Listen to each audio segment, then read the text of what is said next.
వింటే గన మీకు ఏమి ఇస్తాను, ద్రాక్ష తోటలు, మరి ద్రాక్ష రసము, మరి భోజనం అంతా మీకు నేను ఇస్తాను, మీరు బాగుంటారు. లేదంటే ఆయన మాట హిజ్కియా రాజు మాట విన్నారనుకో, మీరు అందరూ కూడా ఏమైపోతారు, నిజంగా సస్తారు అని చెప్పి ఆ రాజు ఆ యొక్క ఉత్తరం రాస్తాడు.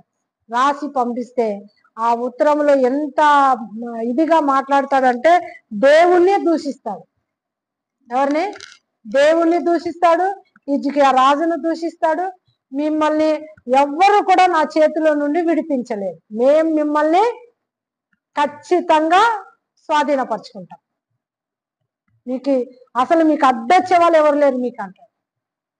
నా చేతులుండి ఎవరు కూడా మిమ్మల్ని ఏం చేయలేదు, ఎవరు కూడా విడిపించరు, అంతే మీ పని అయిపోయిందని చెప్తారు.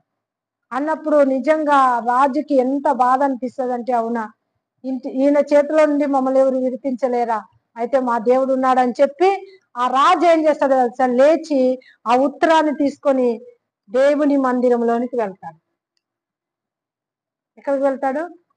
దేవుని మందిరంలోనికి. ఆ ఉత్తరం ఆయన పంపినటువంటి ఇది అతని పేరు రబ్సాకే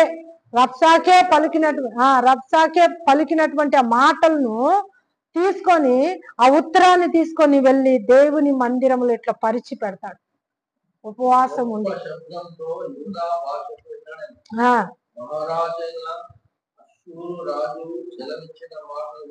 వినండి,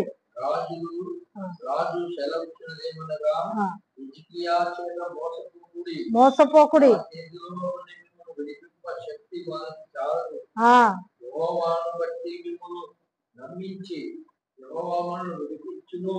ఈ పట్టణము అసూరు రాజు చేతిలో చిక్కకపోవడని హిజ్కియా చెప్పుచున్నాడే.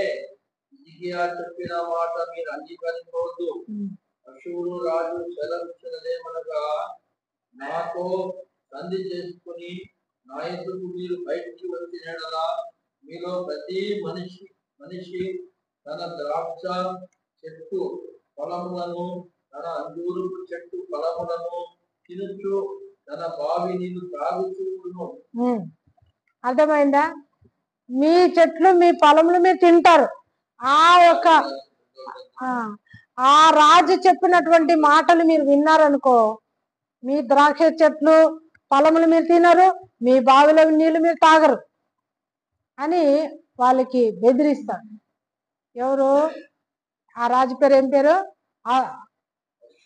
అసూరు రాజు. ఎవరు చెప్పండి? దూత.